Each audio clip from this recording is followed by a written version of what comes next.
Any idea how much the cosmetics industry is worth? Like, do you ever stop to think about what the hell these corporations are putting in these products? Because I stopped by the skincare aisle, where we'll meet people like Unilever, who got sued in 2012 for a kit that melted consumers' hair and caused it to fall out and burn the scalp. These days they're facing recalls for benzene contamination. And we'll meet Johnson & Johnson, who's literally giving babies cancer by putting asbestos in their baby powder. And then when they face 38,000 lawsuits for causing cancer to babies, they tried to bankrupt their little micro company to protect themselves from the litigation. So that way their little company would just go bankrupt and Johnson & Johnson would be immune. Oh, and we'll meet L'Oreal too, who's facing class action lawsuits as of last year over things like uterine cancer, breast cancer, fibroids, endometriosis, preterm delivery. I mean, the cosmetics industry is out of control. And when you actually look at the aisle, it's pretty easy to figure out why. I'll show you what we can do about it. Here, zoom in. What do you notice here? What do you notice? I notice a shitload of CeraVe. CeraVe is actually owned by L'Oreal. You know, the biggest company in the beauty industry.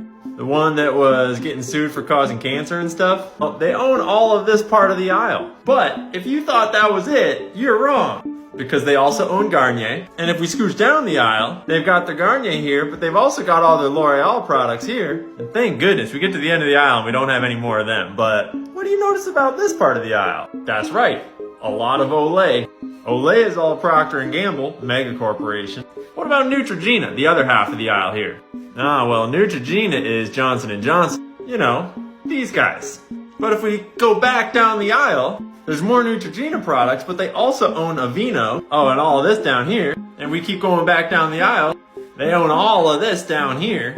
I mean, you can see how this is going, right? I made a spreadsheet of all of the mega corporate brands that are all just the same big corporations. I mean, we haven't even talked about Unilever yet. And this is what the aisle looked like. Red is a mega corporation, orange is private equity, and green is family or founder-owned brands. And here's the middle of the aisle, and here's the end of the aisle. I mean, I am no dermatologist, but you can just look at the ingredients for yourself and look them up, and it's pretty easy to figure out that a lot of them, like petroleum, are literally byproducts of refining crude oil.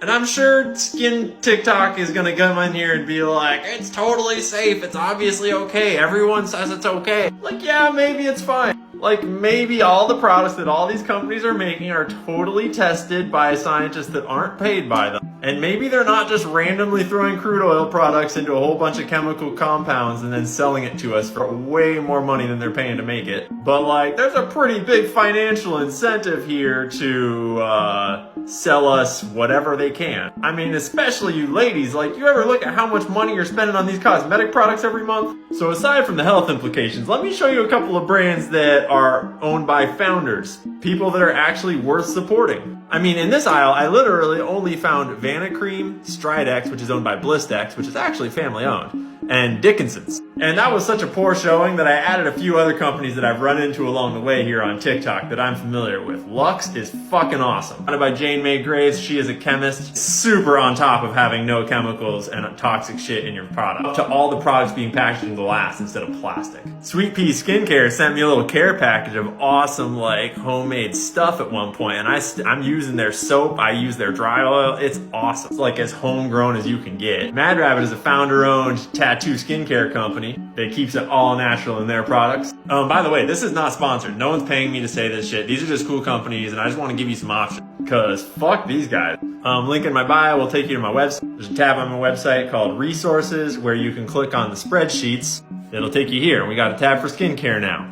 And I'm getting on the habit of linking all the websites of these founder-owned brands so that you can go and buy directly from these brands. Because we all know who owns the giant stores where you might find these brands on the shelves. And you know they're taking a cut of those profits. So, use your dollars to support high-quality businesses by real people that actually care about your health. This is a very concrete way that we can all collectively tell the corporatocracy to go fuck itself. And cosmetics and personal care products is a great place to start because A, they're full of chemicals and it matters what's in them. And B, it's not like food where you're literally eating it all day, every day, and you would have to spend hundreds and hundreds of extra dollars every week just to change to better brands. At least with cosmetics, skincare, hair care, all that, it's like you buy one bottle every, couple weeks or every month or whatever it is. Way easier to boycott someone like J&J in this industry. So next we're either going to do alternative milk or we're going to do pickles. Can't decide.